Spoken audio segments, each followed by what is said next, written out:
सकाफत हैं। इस खित्ते की तारीख हमारा मुस्तकबिल है। हमारे किसानों और काश्तकारों की कई नस्लें इन खेतों को अपनी मेहनत से सैराब कर रही हैं। इसकी नई मिसाल है रमीज अकबर खान महर, सक्खर के करीबी शहर शिकारपुर के नौजवान काश्तकार। मेरा नाम रमीज अकबर महर है। मेरा ताल्लुक शिकारपुर से है। यहाँ पे हमारी तकरीबन 600 एकड़ ज़राई ज़मीन है और ज़राअत ही हमारा सब कुछ है। 2010 में खानदान की आबाई जमीन का कंट्रोल इनके हवाले हुआ तो रमीज महर को गिरती पैदावार के साथ साथ कई चैलेंजेस का सामना था। धान की कम पैदावार के अलावा मुझे अपनी 300 एकड़ ज़राई ज़मीन भी आबाद करवानी थी। ज़राई ज़मीन का pH लेवल हाई होने और कलराटी होने की वजह से काबिल काश्त करना मुश्किल हो रहा था। मेरी दूसरी तरजीह थी कि मैं अपनी हारियों की ज़िंदगी में बेहतरी लाऊं। हारी हमारे यहाँ नस्ल दर नस्ल काम करते हैं। वो हमारे मजदूर नहीं है, वो हमारा एक हिस्सा है, वो हमारे साथ हिस्सेदार हैं। और जैसे ही हम फसल में बेहतरी लाएंगे तो हम उनकी ज़िंदगी में भी बेहतरी ला सकते हैं। रमीज अपने चैलेंजेस हल करने के लिए पुरज़्म थे, लेकिन कैसे? आइए देखते हैं कि सरसब्ज के नुमाइंदे ने रमीज को इसका क्या हल बताया। फिर मेरी मुलाकात फातिमा फर्टिलाइजर के नुमाइंदे से हुई, जिसने मेरी जमीन का तज्जिया फातिमा फर्टिलाइजर की soil and water testing lab से करवाया। इसकी बुनियाद पर जमीन को काश्त करने के लिए मशवरे दिए जो बहुत मुफीद साबित हुए। इससे न सिर्फ मेरे धान की पैदावार 10 से 15% तक बढ़ गई और जो मेरी गैराबाद जमीन पर थी वो भी काबिल काश्त हो गई। इस कामयाबी में सरसब्ज ने रमीज का साथ किस तरह दिया, ये रमीज हमें न सिर्फ खुद बताएंगे बल्कि अपनी धान की फसल पर साबित भी करेंगे। मैं अपनी जमीन के एक हिस्से पर सरसब्ज की नाइट्रोफास और केन गवारा और दूसरे हिस्से पर रवायती खादें डालूंगा।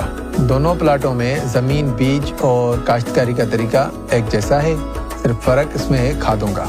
एक तरफ रवायती खादें हैं, दूसरी तरफ सरसब्ज की खादें हैं। धान की कटाई पे हम देखेंगे कि रवायती खादों के मुकाबले में सरसब्ज की खादों से पैदावार पे कितना असर पड़ा। धान की पनीरी में खादें सबसे अहम साबित होती हैं, क्योंकि फसल में इनका असर आगे चलकर भी मौजूद रहता है। इसलिए इस मरहले पर रमीज ने पनीरी की उम्र 8 दिन होने पर 2 किलो सरसब्ज केन गवारा के साथ जिंक और 13 दिन की उम्र पर 2 किलो केन गवारा डाली है। जबकि दूसरे प्लॉट की पनीरी में रमीज ने रिवायती खादें डाली हैं, लेकिन रमीज की तवज्जो खादों के साथ फसल की दूसरी जरूरतों पर भी है। धान की फसल में हम जमीनी पानी के बजाय नहरी पानी इस्तेमाल करते हैं, जो कि फसल के लिए काफी मुफीद होता है।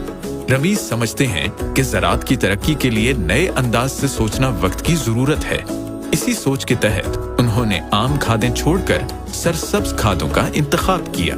हमारे इलाके में काश्तकारी अभी भी रवायती तरीके से की जाती है, क्योंकि खेतों में काम करने से हमारे लोगों को रोजगार मिलता है। इसीलिए आमतौर पर ये रुझान है कि काश्तकारी मशीनों के बजाय लोगों की मदद से की जाती है। पनीरी की उम्र 23 दिन होने पर उसे खेत में मुंतकिल कर दिया जाता है, जिस पर अगले 40 दिन में 3 खादें डाली जाती हैं। पनीरी को खेत में मुंतकिल करने के वक्त पहली खाद के तौर पर एक तरफ 2 बोरी सरसब्ज नाइट्रोफॉस और दूसरी तरफ रिवायती खाद डाली जाती है। सरसब्ज नाइट्रोफॉस से जमीन नर्म और भुरभुरी होती है, जिससे जड़ें घनी बनती हैं और पौधा भरपूर ग़िज़ाइयत जज़्ब करके ज्यादा शगुफ़े निकालता है। जबकि रिवायती खादों से जमीन सख्त रहती है और पौधे तक पूरी खुराक नहीं पहुंचती, इसलिए जड़ें भी घनी नहीं होती और शगुफ़े भी कम निकलते हैं। पनीरी को खेत में लगाने के बाद 10 दिन के अंदर 6 किलो जिंक सल्फेट मिट्टी में मिलाकर छटा की जाती है। पनीरी मुंतकिल करने के 15 दिन के बाद धान की फसल पर दूसरी खाद के तौर पर 1 बोरी सरसब्ज नाइट्रोफॉस और दूसरी तरफ रिवायती खाद यूरिया इस्तेमाल की जाती है।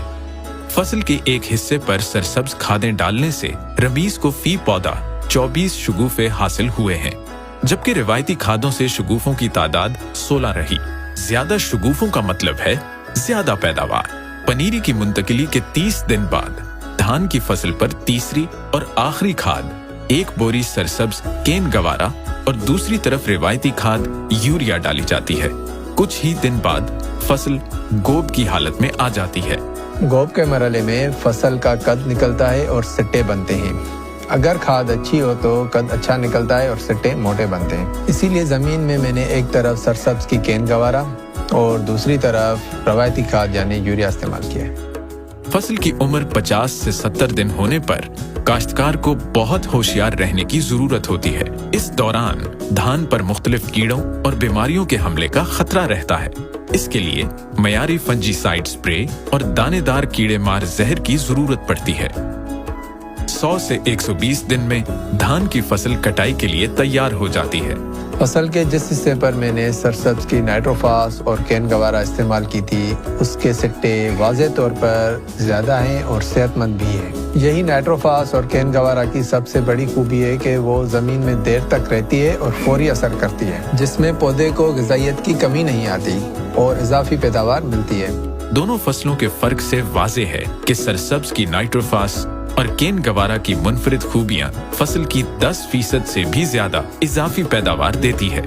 सरसब्ज की खादें इस्तेमाल करके मुझे मेरे नुमाइशी प्लाट पे धान की फी एकड़ 63 मन पैदावार मिली है, जो कि मेरे रिवायती खाद वाले प्लाट के मुकाबले में 15 से 20% तक का इजाफा है। इस कामयाबी की मुझे बहुत खुशी है और मैं अपनी पैदावार से बहुत मुतमिन हूँ। इजाफी पैदावार का फायदा मेरे हारियों को भी हो रहा है। पैदावार में उनका हिस्सा भी बढ़ रहा है, इस तरह वो भी खुशहाल हो रहे हैं। यही नहीं, सरसब्ज नाइट्रोफास की तेजाबी खूबियों की वजह से हमारी कल्लाटी जमीनें भी काबिल काश्त हो गई हैं। सरसब्ज खादों से रमीज को धान के नुमाइशी प्लॉट से मिली 63 मन फी एकड़ पैदावार और रिवायती खादों से पैदावार 52 मन फी एकड़ रही। सरसब्ज नाइट्रोफास का एक और फायदा भी हुआ कि इसकी तेजाबी खूबियों से रमीज की गैर आबाद जमीन भी काबिल काश्त हो गई। नुमाइशी प्लॉट की पैदावार हमारे इस दावे का सबूत है कि सरसब्ज की नाइट्रोफास और केन गवारा से आपको मिलती है धान की 10% से भी ज्यादा इजाफी पैदावार। अगर मेरी तरह आप भी चाहते हैं